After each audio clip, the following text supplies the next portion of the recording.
Hi, my name is Daniela and today I'll be reading an extract from the book Beast Quest, Amictus, the Bug Queen, written by Adam Blade and published by Orchard. Local hero. Tom steered Storm back the way they'd come, towards Gwilder's mining town. "We must pay the shopkeeper for the mirror," Tom reminded Elena. He drew his horse to a halt at the edge of town and looped the leather rings around the post. Silver settled beside Storm and rested his head on his forepaws. Elena laughed. "That's right," she told her wolf. "Rest while you can." She and Tom turned into the main road, heading towards the junk shop, where Tom had found his prize for the last quest against Trema. The Earth Lord.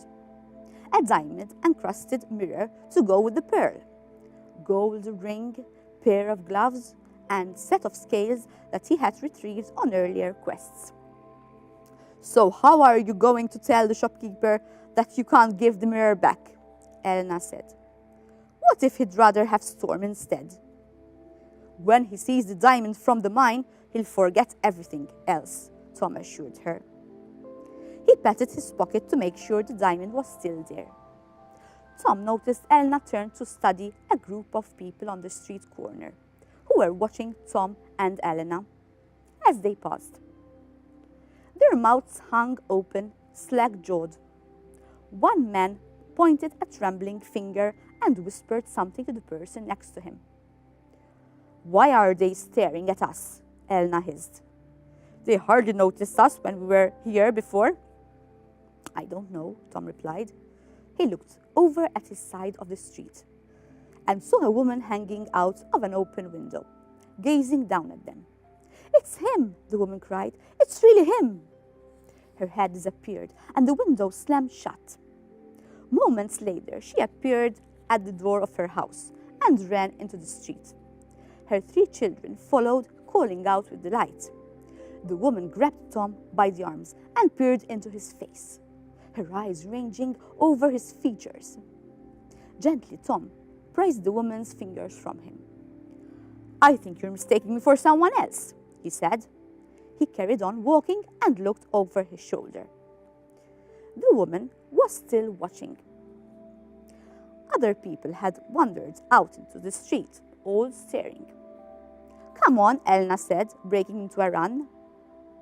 Tom could tell that the people weren't hostile, but he raced after his friend towards the shop.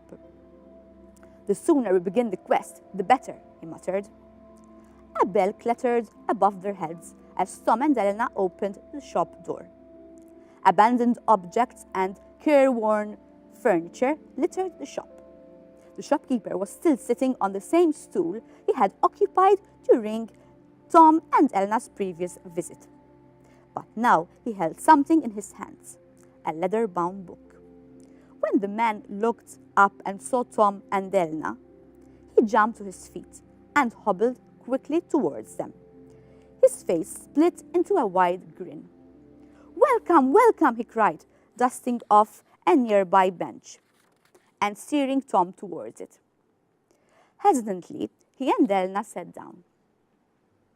"It's an honor to see you again," the shopkeeper continued. "I was worried you wouldn't come back." "I'm sorry my horse escaped," Tom said, "but I have something for you, a token of gratitude." He pulled the diamond from his pocket. It was nearly as big as his fist and sparkled with a clear, pure light. He waited for the man to react, but instead the shopkeeper impatiently pushed Tom's hand aside and held up the book. "Look what I found. It's you, isn't it?" he asked, opening the book. So, why do you think Tom and Elena needed the mirror? And what do you think happened after? Do you think they managed to solve the quest?